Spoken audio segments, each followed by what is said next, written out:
तो internal reconstruction करेंगे और ये चैप्टर जो है मॉड्यूल का, ड्यूब के मॉड्यूल का 9th चैप्टर है। ठीक है, तो इंटरनल रिकंस्ट्रक्शन,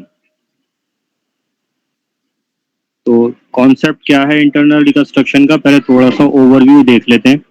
तो रिकंस्ट्रक्शन जो है वो is resorted to tide over the difficulties arising out of accumulated past losses और financial stringencies। ठीक है, तो जो भी फाइनेंशियल स्ट्रिंजेंसीज होती हैं या accumulated profits होते हैं लास्ट, पिछले पुराने पास्ट, उसकी वजह से जो डिफिकल्टीज होती हैं फर्म को, उनको उनसे ओवरकम करने के लिए, उनको रिजॉर्ट करने के लिए जो है ये किया जाता है इंटरनल रिकंस्ट्रक्शन।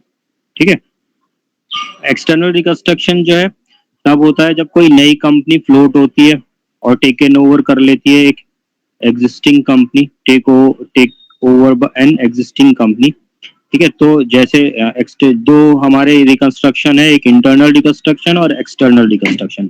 तो एक्सटर्नल रिकंस्ट्रक्शन मैंने क्या बताया था कि एक ओल्ड कंपनी जो होती है, जैसे कंपनी ए और एक कंपनी बी। ठीक है, तो कंपनी ए का जो है को क्लोज करके कंपनी बी को जो है वो बना दिया जाता है, इनकॉर्पोरेट कर दिया जाता है और ये टेकन ओवर बाय हो जाती है न्यू कंपनी से। ठीक है, तो इसी को हम एक्सटर्नल रिकंस्ट्रक्शन बोलते हैं। ठीक है, तो अब ये जो है कंपनी, जो ओल्ड कंपनी होती है वो वाउंड अप हो जाती है और एक नई कंपनी जो है वो बनाई जाती है ओल्ड कंपनी को टेक ओवर करने के लिए। तो इसमें इसमें जैसे ए और दो कंपनी ली हुई है, ए और बी कंपनी, तो बी कंपनी को टेक ओवर करने के लिए ए कंपनी बनाई जा रही है, तो बी कंपनी जो है फिर वो वाइंड अप हो जाएगी। जैसे मैंने यहाँ पे ए को पुरानी कंपनी माना था, बी को नई कंपनी माना था, तो ये एक बी कंपनी बनाई गई है ए को टेकन ओवर करने के लिए, तो ए कंपनी जो है वो वाउंड अप की जाएगी। ठीक है, तो अब जो शेयर होल्डर्स थे बी कंपनी के, या इसमें मेरे एग्जांपल में कंपनी ए के जो शेयर होल्डर्स थे वो कंपनी बी के शेयर होल्डर्स बन जाएंगे। ठीक है, तो ये तो हो गया हमारा एक्सटर्नल रिकंस्ट्रक्शन का केस। तो एक्सटर्नल रिकंस्ट्रक्शन में एक लिक्विडेशन हो जाता है एक का और एक नई कंपनी बनाई जाती है उस पुरानी कंपनी की जगह पे। अब इंटरनल रिकंस्ट्रक्शन का मतलब क्या होता है, एक स्कीम अंडरटेकन की जाती है नेसेसरी चेंजेस करने के लिए उसके कैपिटल स्ट्रक्चर में कंपनी के। ठीक है, तो कंपनी का जो भी कैपिटल स्ट्रक्चर होता है, कंपनी के शेयर्स होते हैं, preference shares, equity shares, company के डिबेंचर्स होते हैं, लोन्स होता है। ठीक है, तो जो भी उसका कैपिटल स्ट्रक्चर है उसको उसमें नेसेसरी चेंजेस करने के लिए एक स्कीम बनाई जाती है। स्कीम का मतलब कि अलग अलग जो है उसके लिए वो दिए जाते हैं, क्या कहते हैं, रेजोल्यूशंस दिए जाते हैं कि ये जो है कि हम ये करेंगे कि शेयर्स को स्प्लिट कर देंगे या शेयर्स को मर्ज कर देंगे या शेयर्स की वैल्यू को रिड्यूस कर देंगे या डिबेंचर्स को पे कर देंगे, क्रेडिटर्स को पे कर देंगे, लोन को पे कर देंगे। तो इस तरह के जो है अलग अलग जो है स्कीम्स में जो है वो रेजोल्यूशंस दिए जाते हैं। तो अब इसमें क्या होता है, कंपनी का लिक्विडेशन नहीं होता है। जो कंपनी ए थी, कंपनी ए जो है वो रहती है, कोई नई कंपनी बनती नहीं है और कोई पुरानी कंपनी को लिक्विडेट नहीं किया जाता है। ठीक है, तो जो एग्जिस्टिंग कंपनी है उसी में जो है न्यू लाइफ जो है इन्फ्यूज कर दी जाती है। ठीक है, मतलब उसकी जो भी कमियां होती हैं उसको खत्म करके उसको फ्रेश की तरह बना दिया जाता है। ठीक है, उसकी बैलेंस शीट में को जो है एकदम फ्रेश कंपनी की तरह बना दिया जाता है, जितनी भी इसकी लायबिलिटीज है सारी पे ऑफ कर दी जाती हैं। तो इट सिंपली मीन्स इसमें कैपिटल का रिडक्शन होता है बगैर लिक्विडेशन किए हुए। ठीक है, जैसे कंपनी है वो चल रही है, उसमें बहुत ज्यादा लॉसेज हो गए, ठीक है, लॉसेज हैं उसके कई सारे, उसके डेट्स हैं बहुत सारे, तो जो उसकी कंपनी की जो वैल्यू खराब हो रही है तो उतनी वैल्यू की कैपिटल को भी खत्म कर दिया जाता है और लॉसेज और एक्सपेंसेस सारे हटा दिए जाते हैं, राइट ऑफ कर दिए जाते हैं और जितना भी लाइबिलिटीज होती है वो पे कर दी जाती है। तो कंपनी की कैपिटल को रिड्यूस कर दिया जाता है। ठीक है, फिर अगर कंपनी की वैल्यू कैपिटल हमें और चाहिए तो न्यू कैपिटल इशू की जाती है फिर उसकी जगह पे। ठीक है, तो इसमें जो है फिर कंपनी जो है एकदम नई की तरह, उसकी बैलेंस शीट एकदम नई कंपनी के जैसी हो जाती है कि उसके पास कोई एक्यूमुलेटेड प्रॉफिट, एक्यूमुलेटेड लॉसेज नहीं बचते हैं, कोई प्रिलिमिनरी एक्सपेंसेस, कोई फिक्टिशियस एसेट्स नहीं होता है, उसकी कोई लायबिलिटीज नहीं होती हैं, एकदम नई कंपनी की एक तरह से नई शुरुआत, पुरानी कंपनी की ही एक तरह से नई शुरुआत होती है। तो दस इन इंटरनल रिकंस्ट्रक्शन ना तो कोई कंपनी का लिक्विडेशन होता है और ना ही कोई कंपनी नई फॉर्म की जाती है। ठीक है। तो रिकंस्ट्रक्शन का मतलब क्या है, जो ए इज मीन्स, ये एक जरिया है available continuous losses making company को या सिक कंपनीज को आगे रिव्यू पाथ पे मूव करने का। ठीक है। अब डिफरेंस भी है इसमें इंटरनल रिकंस्ट्रक्शन और एक्सटर्नल रिकंस्ट्रक्शन में। पहला लिक्विडेशन, तो इंटरनल रिकंस्ट्रक्शन में कोई लिक्विडेशन नहीं होता है। एक्सटर्नल रिकंस्ट्रक्शन में जो एग्जिस्टिंग कंपनी है वो लिक्विडेट हो जाती है। फॉर्मेशन, इसमें कोई फॉर्मेशन नई कंपनी भी नहीं फॉर्मेशन भी नहीं होता। यहाँ पे एक नई कंपनी बनाई जाती है, ठीक है, जो कि पुरानी कंपनी के बिजनेस को टेक ओवर करती है। रिलीवेंट सेक्शन कौन से इन कंपनीज के, तो सेक्शन 66 ऑफ कंपनीज एक्ट 2013 है, और इसके लिए सेक्शन 319 ऑफ कंपनीज एक्ट 2013 है। अब क्यों किया जाता है इसको, जब व्हेन देयर इज एन, जब ओवर वैल्यूएशन होता है एसेट्स का या अंडर वैल्यूएशन होता है लायबिलिटीज का। ठीक है, एसेट्स का ओवर वैल्यूएशन और लायबिलिटीज का अंडर वैल्यूएशन, ये रीजंस हैं कि क्यों कंपनी का जो है इंटरनल रिकंस्ट्रक्शन किया जाता है।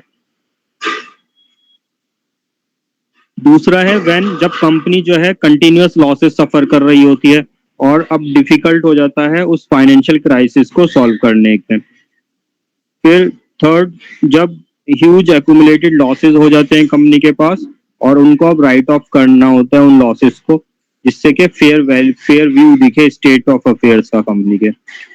व्हेन देयर इज अ, जब कॉम्प्लेक्स कैपिटल स्ट्रक्चर होता है कंपनी का और अब जरूरत होती है उसको सिंप्लीफाई करने की। कॉम्प्लेक्स कैपिटल स्ट्रक्चर मतलब कि इक्विटी शेयर्स हैं कंपनी के, 5 रुपए वाले हैं, 10 रुपए वाले हैं, ठीक है, प्रेफरेंस शेयर्स भी हैं, 10% प्रेफरेंस शेयर्स, 15% प्रेफरेंस शेयर्स अलग हैं और अलग अलग वैल्यू वाले अलग हैं, ठीक है, डिबेंचर्स अलग हैं, तो बहुत कॉम्प्लेक्स कैपिटल स्ट्रक्चर हो जाता है। ठीक है, तो उस टाइम पे उसको जो है सिंपल करना होता है कि 5 रुपए वालों को भी 2 को मर्ज करके 10 वाला बना दिया, वो इकट्ठे एक ही जगह दिखाई देंगे।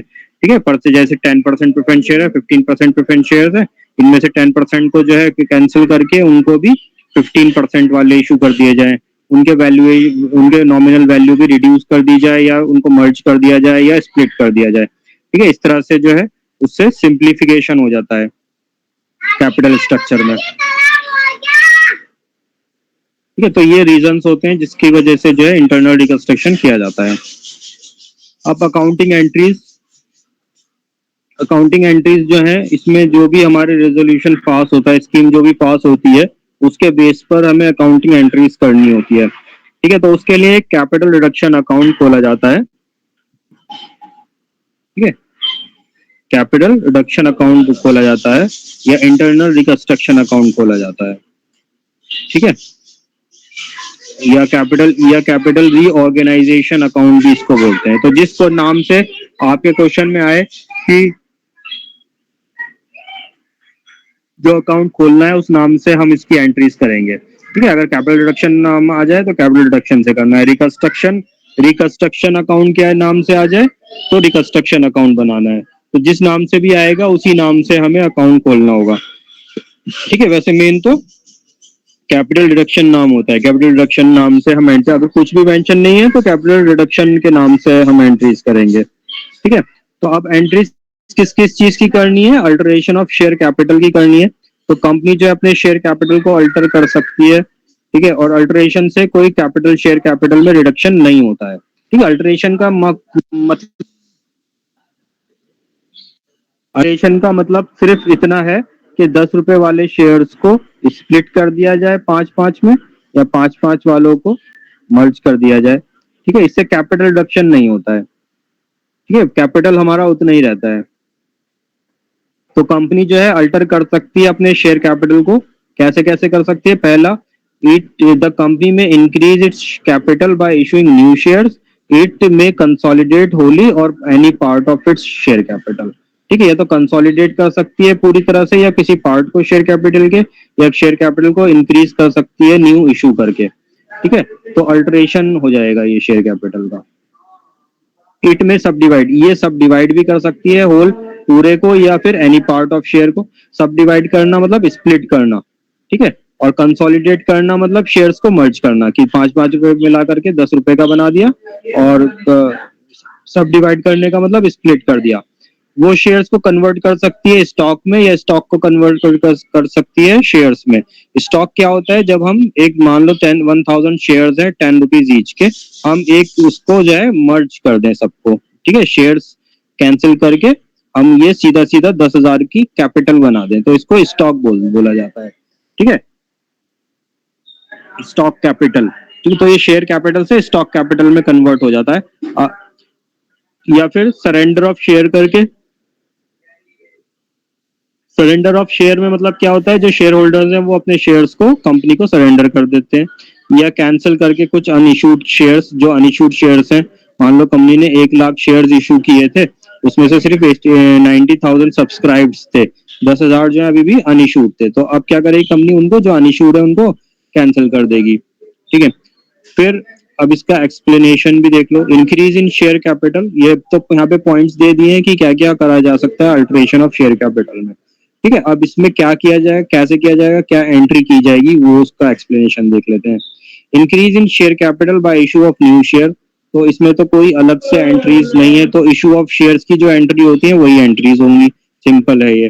दूसरा consolidation of shares, consolidation of shares मतलब जब 5-5 रुपए वालों को मिला करके एक 10 रुपए का शेयर बना दिया जाए तो उसको कंसोलिडेटेशन कहेंगे। तो इसमें कोई खास एंट्री नहीं है, बस जो शेयर कैपिटल है उसको डेबिट कर देंगे और शेयर कैपिटल को ही क्रेडिट कर देंगे।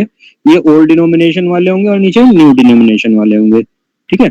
और न्यूमरेशन में लिख देंगे कि ₹5 शेयर्स कंसोलिडेटेड, ठीक है, and new ₹10 equity share issued, ठीक है। तो जो न्यू शेयर है उसकी कैपिटल इधर आ जाएगी क्या क्रेडिट में, ओल्ड शेयर की कैपिटल डेबिट में आ जाएगी, कोई चेंज नहीं है शेयर कैपिटल। अगर प्रेफरेंस शेयर कैपिटल है, प्रेफरेंस शेयर कैपिटल है तो 9 पर, अगर परसेंटेज अलग है तो परसेंटेज भी चेंज हो जाएगी, ठीक है, 9% प्रेफरेंस शेयर कैपिटल और नीचे 10% प्रेफरेंस शेयर कैपिटल। जो न्यू है वो नीचे आ जाएगा। हाँ हेलो सर, ये जो हम कर रहे हैं ये क्यों करते हैं, कंसोलिडेशन ऑफ शेयर्स करते क्यों हैं? ये अगर शेयर कैपिटल का स्ट्रक्चर, कैपिटल स्ट्रक्चर कॉम्प्लेक्स होता है तो उसमें जो है उसको इजी सिंपल करने के लिए किया जाता है। अब जैसे मान लो तुम्हारे घर में जो है प्लेटें रखी हुई है किचन में, एक जनरल एग्जांपल ले रहा हूँ, ठीक है, प्लेट रखी हुई है, कोई प्लेट रखी है छोटी वाली, कोई बड़ी वाली, कोई स्टील वाली, कोई चीनी वाली, ठीक है, मतलब जैसे सेट खराब हो जाता है टूट जाता है तो हम क्या करते हैं एक टाइम पे आके कि सारी प्लेटों को हटाते हैं और एक ही पर्टिकुलर सेम उसको कर देते हैं, तो उससे क्या होता है कॉम्प्लेक्सिटी खत्म हो जाती है, ठीक है, सेम सेम सारी सिंपल हो जाती है, एक ही जैसी सारी प्लेट्स हो जाती हैं। तो वही काम यहाँ पे भी हो रहा है, कंपनी के अलग अलग टाइप के शेयर्स हैं, ठीक है, 10 रुपए वाला भी है, 5 रुपए वाला भी है, 15 रुपए वाला भी है, ठीक है। तो अब कंपनी क्या करेगी कि कंसोलिडेट कर देगी, ठीक है, या तो कंसोलिडेट कर दे या स्प्लिट कर दे, या तो 15 रुपए वालों को 10 रुपए वालों को स्प्लिट कर दे 5-5 में, ठीक है, या फिर 5 वालों को मर्ज कर दे 10 रुपए वाला बना दे, या 5 वालों को मर्ज करके 15 रुपए वाला बना दे, ठीक है। तो इसको जो है क्या कहेंगे, तो इससे सिंप्लीफिकेशन हो जाएगा, ठीक है, सिंपल हो जाएगा कैपिटल स्ट्रक्चर।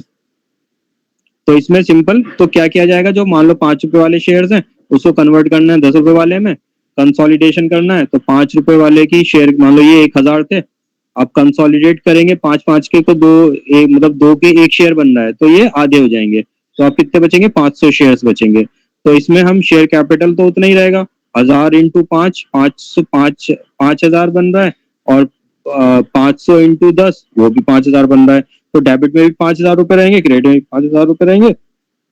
तो share capital account debit to share capital account, यहाँ पे लिख देंगे ₹5 ब्रैकेट में, ₹5 इक्विटी शेयर, ठीक है, और नीचे लिख देंगे ₹10 इक्विटी शेयर, ठीक है, जो इसमें बता भी देंगे कि हमने कौन सा नया वाला है, नीचे क्रेडिट करना है न्यू को। सब डिवीजन में इसका अपोजिट होगा, एंट्री सेम यही रहेगी, share capital account debit to share capital, old denomination new denomination, ये इसका अपोजिट होता है। ऊपर क्या हो रहा था 5-5 वाले मर्ज करके एक 10 वाला बन रहा था, यहाँ पे एक 10 रुपए वाले को स्प्लिट करके 5-5 वाले 2 बनेंगे, ठीक है। तो इसमें एंट्री सेम रहेगी, share capital account debit to share capital, old denomination change हो जाएगा, ओल्ड डिनोमिनेशन अब क्या रहेगा 10 रुपए रहेगा, स्प्लिट वाले में 10 रुपए रहेगा और नीचे 5 रुपए रहेगा, ठीक है। अमाउंट शेयर कैपिटल का उतना ही रहेगा दोनों तरफ, ठीक है। फिर है conversion of shares into stock, जब शेयर्स को स्टॉक में कन्वर्ट किया जाए तो जो शेयर कैपिटल है उसको कैंसिल किया जाएगा और इक्विटी स्टॉक को इशू किया जाएगा, ठीक है, तो equity share capital account debit to equity stock, capital का वैल्यू वही रहेगा, उतना ही रहेगा। जैसे मान लो 1000 शेयर्स ऑफ ₹10 ईच हम कन्वर्ट कर रहे हैं स्टॉक में, तो 1000 का कितना हो गया, ₹10 ईच से, ये हो गया 10,000, तो 10,000 से डेबिट हो जाएगा और 10,000 से ही क्रेडिट हो जाएगा। Equity share capital account debit to equity stock, ठीक है। और इसी का अपोजिट भी हो सकता है, इक्विटी स्टॉक को कन्वर्ट किया जा सकता है इक्विटी शेयर में, तो एंट्री अपोजिट हो जाएगी, इक्विटी स्टॉक को कैंसिल करके इक्विटी शेयर कैपिटल इशू किया जाएगा। जैसे मान लो ये कहे कि 10,000 का इक्विटी स्टॉक कन्वर्ट किया जा रहा है ₹5 ईच के शेयर में, ठीक है, तो ₹5 ईच के शेयर होगा, तो इसको डिवाइड करो, नंबर ऑफ शेयर हमारे हो जाएंगे 2000, तो यहाँ पे एंट्री जो होगी वो ₹10,000 से ही होगी दोनों में। बस यहाँ पे ये क्या है, इक्विटी शेयर जो है वो ₹5 ईच का है, तो टोटल शेयर जो है वो 2000 है, ठीक है। तो इसमें क्या है, सिंपल है एकदम, कि पुराने वाले जो शेयर्स हैं उनको कैंसिल किया जा रहा है, न्यू वालों को क्रेडिट किया जा रहा है, भले वो हमारा सब डिवीजन हो या कंसोलिडेशन हो या कन्वर्जन हो शेयर्स का स्टॉक में, ठीक है, या फिर स्टॉक का शेयर में या शेयर्स का स्टॉक में। अब है surrender of share. Surrender of share का मतलब क्या होता है, अपना पोजीशन जो है सम शेयर्स का, उसके शेयर होल्डर जो है वो पोजीशन दे देते हैं कंपनी को, कि सरेंडर कर देते हैं अपने शेयर्स कंपनी को।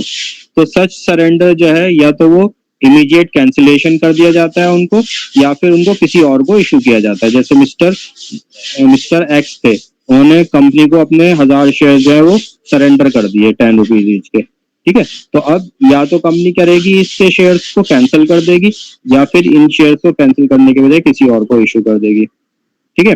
तो दोनों काम में से कुछ भी कर सकती है, क्रेडिटर्स को, डिवेंचर होल्डर्स को, किसी को भी इशू कर सकते हैं उनके लायबिलिटी के पेमेंट के लिए। जनरल एंट्री क्या होगा, जब हम शेयर सरेंडर हो रहे हैं तो शेयर कैपिटल अकाउंट डेबिट हो जाएगा, क्योंकि उससे जो है हम शेयर कैपिटल से निकाल रहे हैं, टू शेयर सरेंडर अकाउंट, ठीक है। तो इसमें नाम हो जाएगा टू शेयर सरेंडर अकाउंट। तो यहाँ पे क्या है, इक्विटी भी और प्रेफरेंस शेयर भी दोनों सरेंडर किए जा सकते हैं। अगर प्रेफरेंस शेयर है तो प्रेफरेंस शेयर कैपिटल आ जाएगा ऊपर, अगर इक्विटी शेयर है तो इक्विटी शेयर कैपिटल आ जाएगा ऊपर, टू शेयर सरेंडर अकाउंट, ठीक है। फुल पार्ट भी हो सकता है या वो भी हो सकता है। तो अनयूटिलाइज पार्ट जो होता है शेयर सरेंडर का, अब अगर मान लो हमने पूरा पार्ट यूटिलाइज कर लिया या कुछ पार्ट यूटिलाइज कर लिया, ठीक है, तो कुछ पार्ट हमने यूटिलाइज कर लिया, कुछ रह गया, तो जो रह गया उसको कैपिटल रिडक्शन अकाउंट में ट्रांसफर कर दिया जाता है, ठीक है। Share should be transfer to capital reduction account, तो share surrender account debit to capital reduction, यानी कि जो हम जो है पेमेंट के लिए नहीं ले रहे, डिवेंचर होल्डर्स की या क्रेडिटर्स को पेमेंट के लिए यूज नहीं कर रहे, ठीक है, किसी और को इशू नहीं कर रहे, तो उसको जो है बाकी को बचे हुए को हम कैपिटल रिडक्शन अकाउंट में ट्रांसफर कर देते हैं, ठीक है। कैपिटल रिडक्शन अकाउंट जो है हमारा रियलाइजेशन अकाउंट की तरह बनता है, ठीक है, जैसे हमारा रियलाइजेशन अकाउंट होता है उसी तरह से बनता है। रियलाइजेशन अकाउंट में हम क्या करते हैं कि एसेट्स हम डालते हैं, यहाँ पे ट्रांसफर करते हैं, लायबिलिटीज हम यहाँ पे ट्रांसफर करते हैं, ठीक है। तो यहाँ पे हम जो है जहां से भी हमारे पास आ रहा है लायबिलिटी, अगर हम वो कर रहे हैं, इसमें ला रहे हैं, ठीक है, कैंसिल कर रहे हैं, तो वो चीजें यहाँ पे ट्रांसफर हो जाएंगी, ठीक है। और जो एसेट्स हैं अगर वो हम डिक्रीज कर रहे हैं ओवर वैल्यूएशन से, तो वो यहाँ पे आ जाएगा, ठीक है। अब जैसे यहाँ पे भी है share surrender account debit to capital reduction, तो ये शेयर सरेंडर अकाउंट क्या है, ये लायबिलिटी का पार्ट है, ठीक है, तो इसलिए ये क्रेडिट साइड में आएगा शेयर सरेंडर अकाउंट।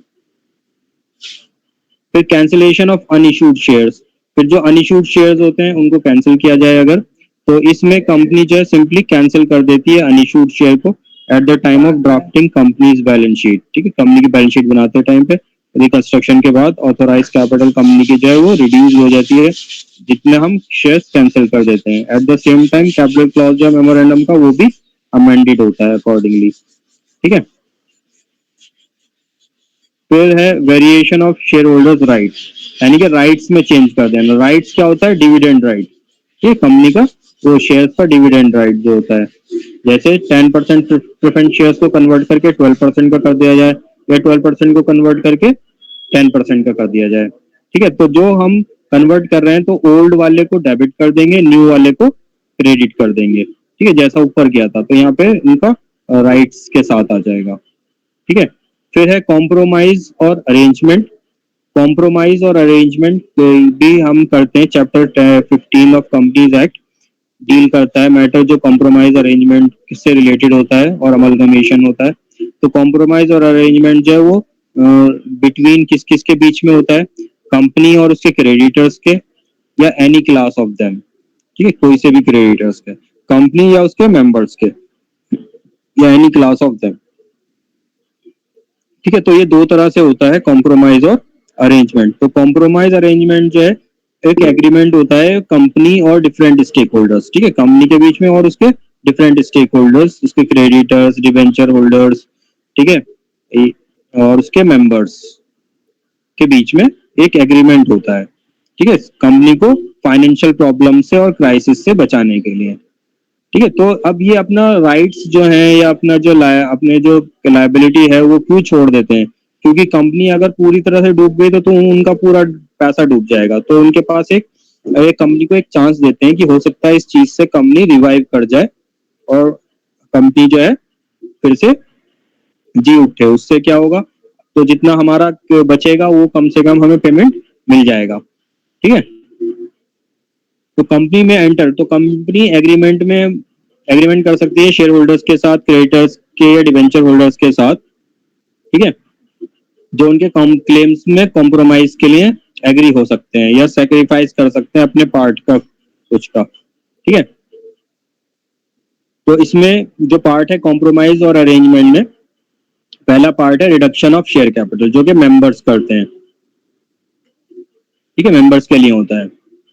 तो लीगल रिक्वायरमेंट कैपिटल रिडक्शन के लिए as per section 66 subsection 1 of companies act 2013, company limited by shares जो होती है, कंपनी लिमिटेड बाय गारंटी जो होती है, जिसकी शेयर कैपिटल हो, वो अपनी शेयर कैपिटल को रिड्यूस कर सकती है कि स्पेशल रेजोल्यूशन पास करके, ठीक है, और उसका ट्रिब्यूनल से कंफर्मेशन लेने के बाद, ठीक है। तो अब a company can reduce it's shares किस किस तरह से कर सकती है, एक बाय एक्सटिंग्विशिंग या reducing liability on any of its shares, ठीक है, in respect of the share capital not paid up, ठीक है। तो कंपनी किस चीज को रिड्यूस कर सकती है, एक्सटिंग्विश कर सकती है, जो अनपेड अमाउंट है उसको। जैसे मान लो कंपनी का 10 रुपीज शेयर है, ठीक है, 10 रुपीज के शेयर्स हैं और 8 रुपीज पेड अप है, ठीक है, तो 2 रुपीज नॉट पेड अप है। तो ये जो 2 रुपीज नॉट पेड अप है तो कंपनी इसको खत्म कर सकती है, ठीक है, तो अब उसको 8 रुपीज पेड अप का ही शेयर बना सकती है। या फिर by cancelling any paid up share capital which is lost और is unrepresented by available assets, ठीक है, या फिर जो पेड अप वैल्यू है उसको भी रिड्यूस कर सकती है, ठीक है। ये वाला जो ऊपर वाला रिलेटेड था अनपेड वैल्यू से, और अब ये जो नीचे वाला रिलेटेड है जो पेड अप वैल्यू, यानी कि 8 रुपए का शेयर है, 8 रुपए पेड अप है, उसमें से कंपनी रिड्यूस कर दे 3 रुपए, उसका 5 रुपए का ही शेयर बचेगा, ठीक है। तो उनके पैसे जो हैं वो फिर कंपनी के ऊपर कोई क्लेम नहीं रहेगा 3 रुपए के लिए। अब ये ऐसा हो गया कि कंपनी को सिर्फ 5 रुपए ही देने शेयर होल्डर को, कंपनी के पास सिर्फ शेयर होल्डर के 5 रुपए ही है, ठीक है। या फिर bye paying off any paid up share capital which is in excess of the company wants of company, या फिर कंपनी क्या कर सकती है कि जो भी पैसा आया हुआ है उसमें से अगर कुछ एक्स्ट्रा कंपनी के पास बच गया पैसा और जो कंपनी यूटिलाइज नहीं कर सकती तो उसको वापस रिटर्न कर दे। तो 3 हमारे इसके केसेस हो गए, ठीक है, रिडक्शन के। पहला कि जब अनपेड को कैंसिल करे, दूसरा जब पेड अप वैल्यू कैंसिल करे, तीसरा जब जो है पेड अप वैल्यू है उसका जो एक्सेस कंपनी के पास पैसा है उसको रिफंड कर दे शेयर होल्डर्स को, ठीक है। जैसे मान लो 8 रुपए ले रखे हैं कंपनी ने, उसमें 3 रुपए की कंपनी को जरूरत नहीं है, तो 3 रुपए जो है वो कंपनी के 8 रुपीज पेड अप को 5 रुपीज पेड अप कर देगी, 3 रुपए वापस लौटा करके, ठीक है।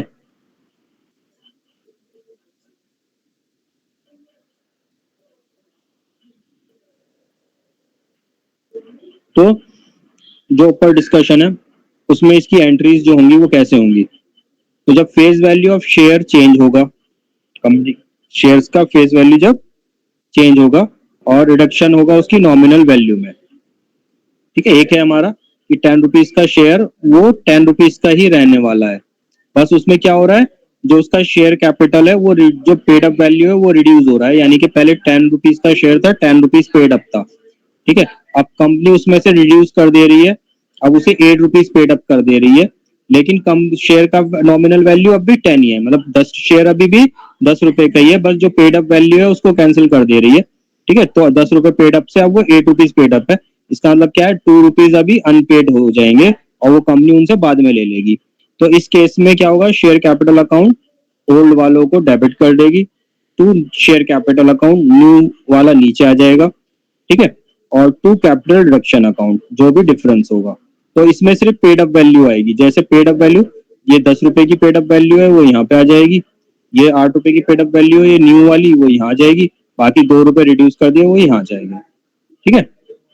ये ओल्ड है ये न्यू है, हम ब्रैकेट में इसमें लिख देंगे ओल्ड और न्यू, ठीक है, क्योंकि नाम सेम है इसलिए इस वजह से। और जितना भी पेड अप वैल्यू है टोटल टोटल वो हम उसको डेबिट कर देंगे, टोटल टोटल को नीचे क्रेडिट कर देंगे।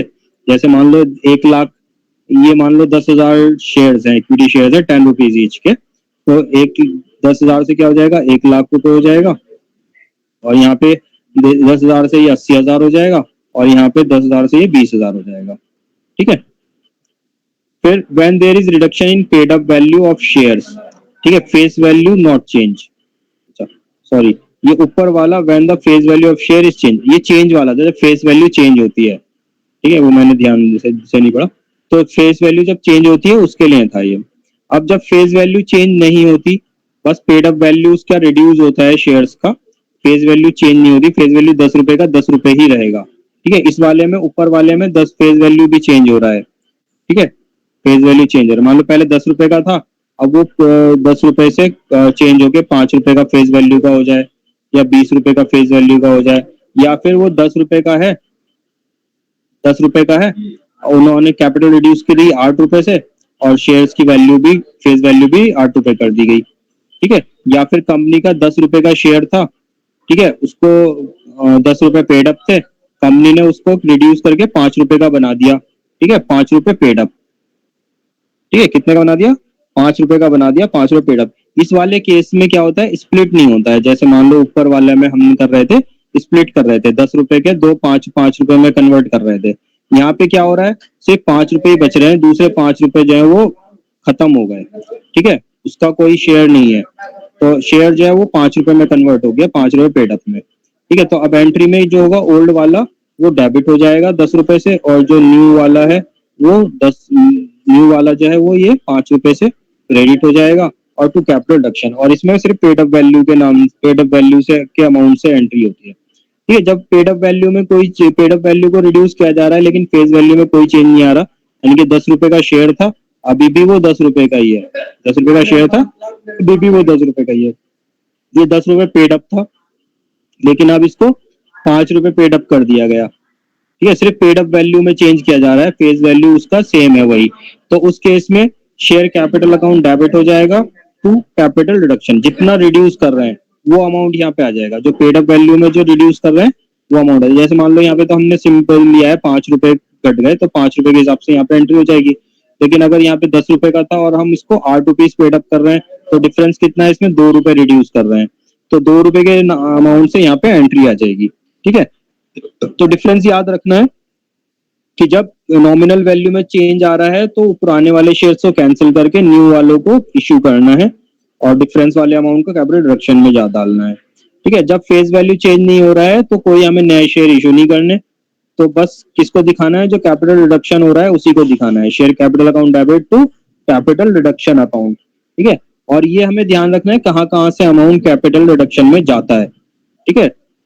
तो अब है व्हेन शेयर्स आर कंसोलिडेटेड, जब शेयर्स कंसोलिडेट हो रहे हैं, share capital account debit to share capital, यहाँ पे ओल्ड वाला आ जाएगा, यहाँ पे न्यू वाला आ जाएगा, जैसे 10-10 रुपए वाले कंसोलिडेट करके 100 रुपए वाले में कन्वर्ट कर दिए, ठीक है। जब शेयर सब डिवाइड होते हैं तो 100 रुपए वालों को 10 रुपए में कर दिए। जब सेक्रीफाइस करते हैं क्रेडिटर्स, ये कौन सेक्रीफाइस कर रहे हैं, क्रेडिटर्स सेक्रीफाइस कर रहे हैं कि हाँ हमसे 1 लाख रुपए लेने थे हमें कंपनी से, हमने क्या किया, हमने कहा चलो हमें 1 लाख के बजाय हमें 80,000 रुपए दे दो, ठीक है, दे देना या दे दो, बाद में दे देना या अभी दे दो, 20,000 रुपए हम छोड़ रहे हैं, तो वो हमने सेक्रीफाइस किया। अच्छा, जो मेंबर्स के साथ होता है उसको अरेंजमेंट बोलते हैं, मेंबर्स के साथ जो होता है उसको अरेंजमेंट बोलते हैं, और जो सही क्रेडिटर्स के साथ होता है उसको सेक्रीफाइस बोलते हैं। ठीक है, तो ये सेक्रीफाइस आ जाता है, तो सेक्रीफाइस अमाउंट के नाम से एंट्री हो जाती है, creditors account debit to capital reduction. अगर पेमेंट हो रहा है, मान लो कुछ अमाउंट का पेमेंट भी हो रहा है, शेयर कैपिटल इशू किया जा रहा है, तो creditors account debit to capital reduction to share capital या टू बैंक, जो भी है वो आ जाएगा। ठीक है, जितना अमाउंट हम क्या वो कर रहे हैं वो अमाउंट आ जाएगा टोटल। फिर जब किसी एसेट्स का वैल्यू अप्रिशिएट किया जाता है, अगर एसेट्स का वैल्यू अप्रिशिएट किया जाता है, तो एसेट्स की जब वैल्यू बढ़ती है तो उसको डेबिट किया जाता है, तो एसेट अकाउंट डेबिट हो जाएगा सिर्फ इंक्रीज वैल्यू से टू कैपिटल रिडक्शन। फिर इसी तरह से जब किसी एसेट्स को डिक्रीज किया जाता है, तो एसेट जब डिक्रीज होता है तो उसको क्रिएट करते हैं, तो capital reduction account debit to asset account. ठीक है, तो ये रिडक्शन कैपिटल रिडक्शन हमारा नॉमिनल नेचर का है। नॉमिनल नेचर में जब भी हमें कोई लॉस होता है, जब भी हमें लॉस, एक्सपेंस लॉस, नॉमिनल का रूल क्या होता है, debit debit all expenses and losses और credit all income profit and gains. ठीक है, तो जब भी कोई लॉस होता है या एक्सपेंस होता है तो उस टाइम पे हम कैपिटल रिडक्शन को डेबिट करेंगे, जब भी हमें कोई फायदा होगा, गेन होगा, तो उसको हम उस टाइम पे कैपिटल रिडक्शन को हम क्रेडिट कर देंगे। ठीक है, तो यहाँ पे हम जब इंक्रीज कर रहे थे वैल्यू तो हमें वहां पे फायदा हो रहा है, तो इसलिए कैपिटल रिडक्शन को क्रेडिट कर दिया, और यहाँ पे हम जो है एसेट्स की वैल्यू को डिक्रीज कर रहे हैं तो ये लॉस है हमारे लिए, तो कैपिटल रिडक्शन को हमने डेबिट कर दिया, और जिस एसेट को रिड्यूस कर रहे हैं वो एसेट क्रेडिट हो जाएगा। फिर for reduction in the value of liability, तो किसी भी लायबिलिटी की वैल्यू में रिडक्शन होने के लिए, तो जब लायबिलिटी की वैल्यू रिड्यूस होती है तो वो हमारे लिए बेनिफिट होता है, ठीक है, गेन होता है हमारा, तो उस टाइम पे कैपिटल रिडक्शन को हम क्रेडिट कर देंगे, और लायबिलिटी की वैल्यू घटती है तो उसको डेबिट किया जाता है, तो लायबिलिटी को डेबिट कर देंगे। ठीक है, फिर इसी तरह से लायबिलिटी में अगर इंक्रीज हो रहा है तो लॉस है, तो कैपिटल रिडक्शन को डेबिट कर देंगे टू लायबिलिटी अकाउंट। ठीक है, फिर रिकॉर्डिंग न्यू लाइबिलिटीज और प्रोविजन, अगर कोई नई लाइबिलिटी है या कोई प्रोविजन बना रहे हैं, ठीक है, या कोई अनरिकॉर्डेड लाइबिलिटी है, तो उसके लिए कोई भी लाइबिलिटी अराइज होती है तो उस लाइबिलिटी को क्रेडिट किया जाता है और कैपिटल रिडक्शन को डेबिट कर देंगे टू कंसर्न लाइबिलिटी या टू प्रोविजन। फिर उसके बाद जब कोई कंटिजेंट लाइबिलिटी है, या अनरिकॉर्डेड लाइबिलिटी है, तो कैपिटल रिडक्शन टू बैंक, अगर उसको पे किया जाएगा तो। ठीक है, अगर लाइबिलिटी को अकाउंट में लिया जा रहा है, यानी कि अब उसको बैलेंस शीट में दिखाया जाएगा, आगे उसको रिकॉर्ड करना है, तो लायबिलिटी के नाम से एंट्री होगी, लेकिन अगर उसको पेमेंट कर रहे हैं अनरिकॉर्डेड लायबिलिटी को, ठीक है, या कोई कंटीजेंट लायबिलिटी को, तो capital reduction to bank entry होगी। ठीक है, अगर एग्जिस्टिंग लायबिलिटी को पे कर रहे हैं तो liability account debit to bank होगा, लेकिन अगर अनरिकॉर्डेड लायबिलिटी है तो कैपिटल रिडक्शन टू बैंक होगा। ठीक है, व्हेन रिकॉर्डेड एसेट्स को अगर हम डिस्पोज ऑफ कर रहे हैं, सेल कर रहे हैं, मतलब डिस्पोज ऑफ का मतलब सेल कर रहे हैं, तो पैसा आएगा bank account debit to assets to capital reduction. अगर प्रॉफिट होगा तो कैपिटल रिडक्शन क्रेडिट हो जाएगा, लेकिन अगर लॉस होगा, अगर लॉस होगा तो कैपिटल रिडक्शन डेबिट हो जाएगा, कैपिटल रिडक्शन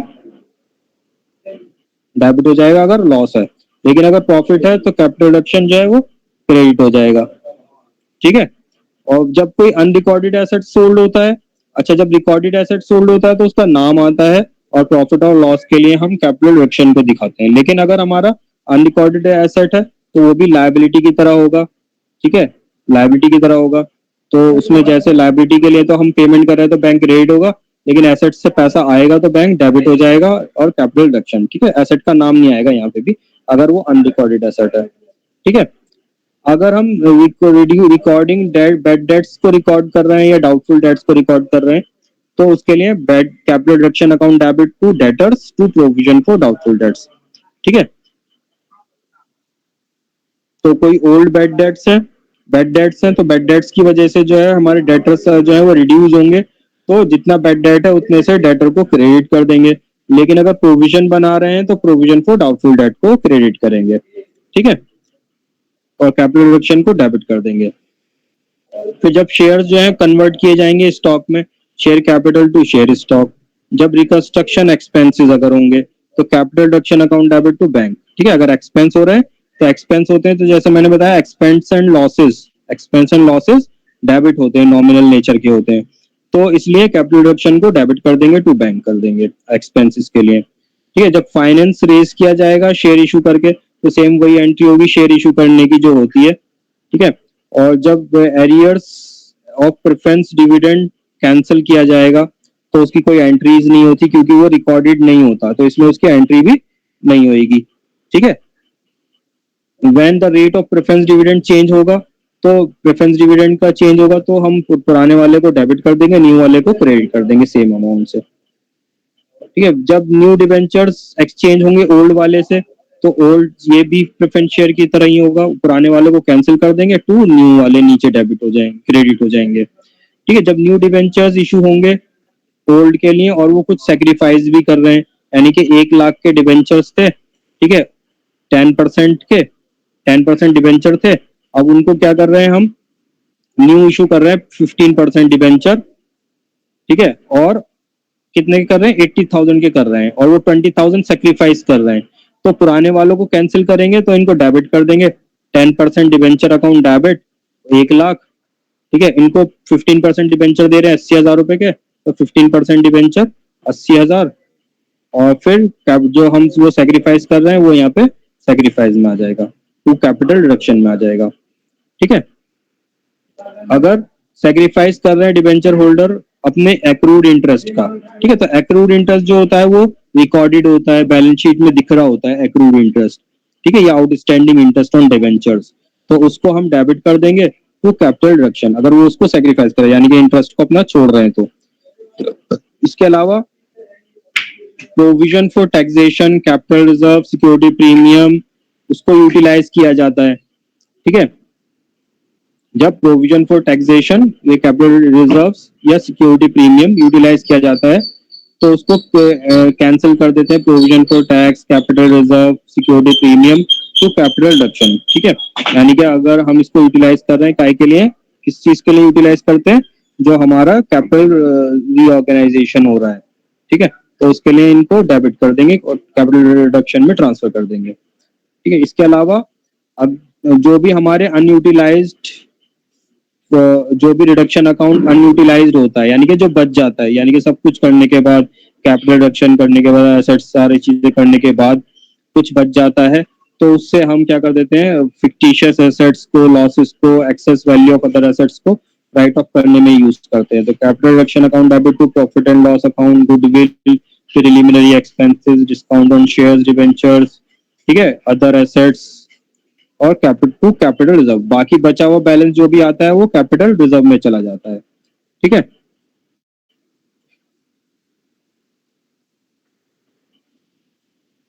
तो ये कैपिटल रिडक्शन का हमारा फॉर्मेट है, क्योंकि हमें जो है एंट्रीज के साथ साथ कैपिटल रिडक्शन अकाउंट भी बनाना होता है, तो जैसे जैसे हम एंट्री करते चले जाते हैं उसी के हिसाब से ये हमारा कैपिटल रिडक्शन अकाउंट बनता चला जाता है।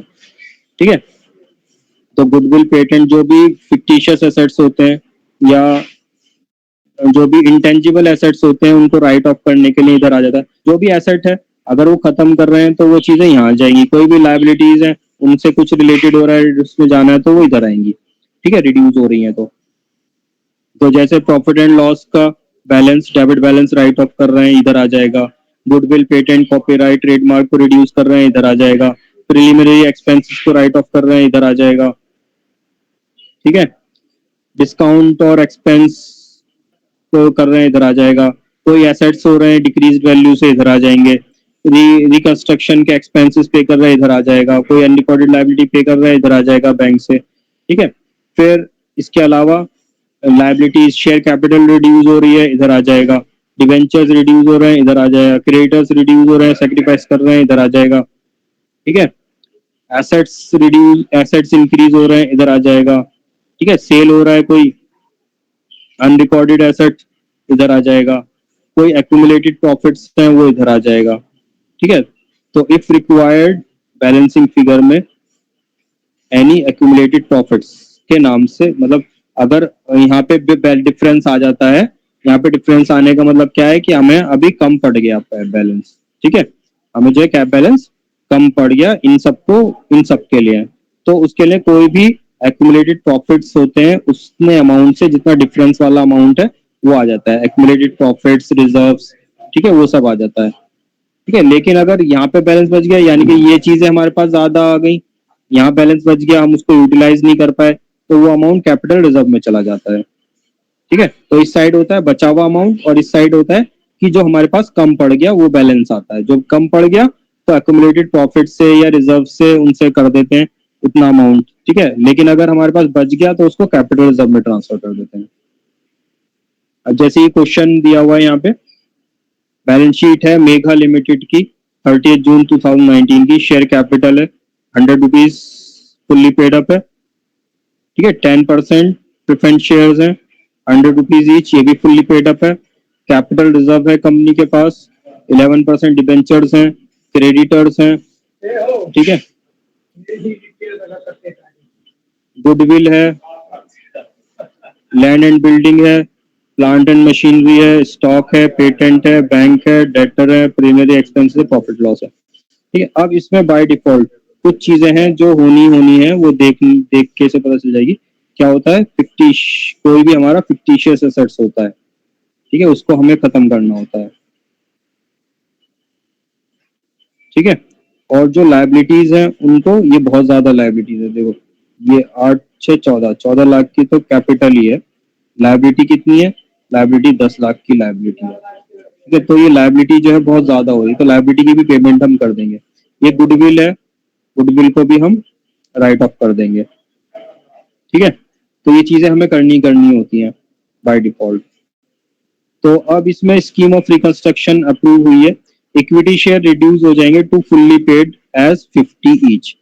ठीक है, तो ये रिड्यूस कर रहे हैं। ठीक है, यहाँ पे जो है ये नहीं लिखा कि हम उसको क्या कर रहे हैं, स्प्लिट कर रहे हैं या सब डिवाइड कर रहे हैं। यहाँ पे क्या बोला है, रिड्यूस कर रहे हैं। रिड्यूस करने का मतलब जो 100 रुपए का फुल्ली पेड अप शेयर था, इक्विटी शेयर, उसको रिड्यूस करके अब वो 50 रुपए का बचेगा, यानी कि इनके जो 50 रुपए हैं वो इनके खत्म हो गए, तो इसको कैपिटल रिडक्शन में ट्रांसफर किया जाएगा। ठीक है, तो reduce to fully paid as 50 each, अब ये 50 ईच का हो जाएगा शेयर। ठीक है, तो इसे पुराने वाले को कैंसिल किया जाएगा, न्यू वाले को इशू किया जाएगा।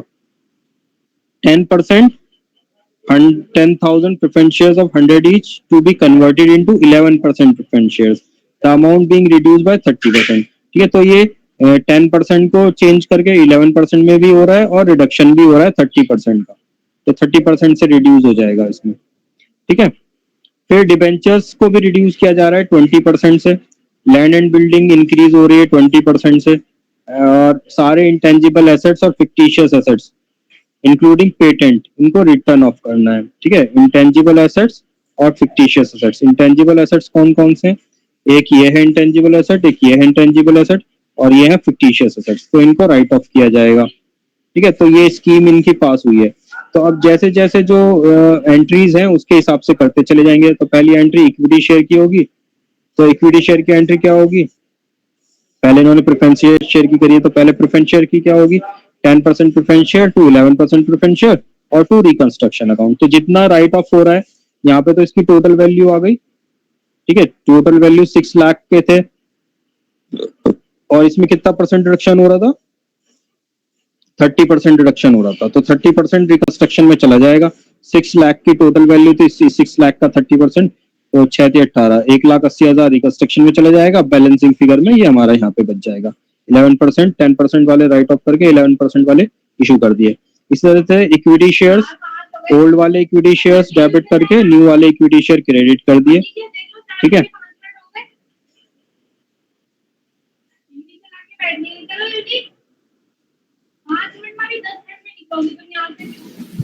सर हाँ।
अब आ गई?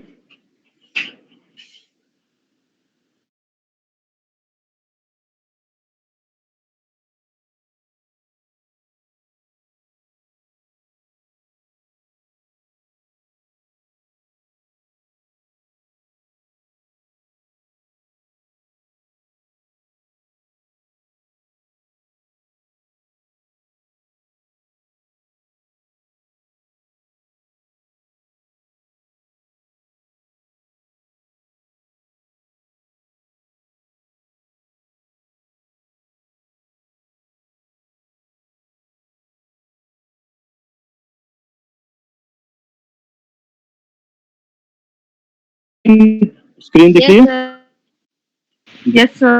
तो इसमें जो है मिस प्रिंटिंग है, तो इसको जो है करेक्ट कर लेना। जब इस मॉड्यूल से अगर देखो तो इसमें रिडक्शन हो रहा है, रिड्यूस हो रहा है, तो यहाँ पे टू रिकंस्ट्रक्शन अकाउंट, तो इस क्वेश्चन में रिकंस्ट्रक्शन का यूज हो रहा है, तो हर जगह रिकंस्ट्रक्शन लिखना है। अगर कैपिटल रिडक्शन का यूज हो रहा है तो हमें कैपिटल रिडक्शन का ही लिखना है, रिकंस्ट्रक्शन।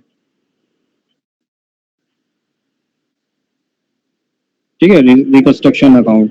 तो ये 4 लाख इसमें आ जाएगा, 4 लाख उसमें आ जाएगा।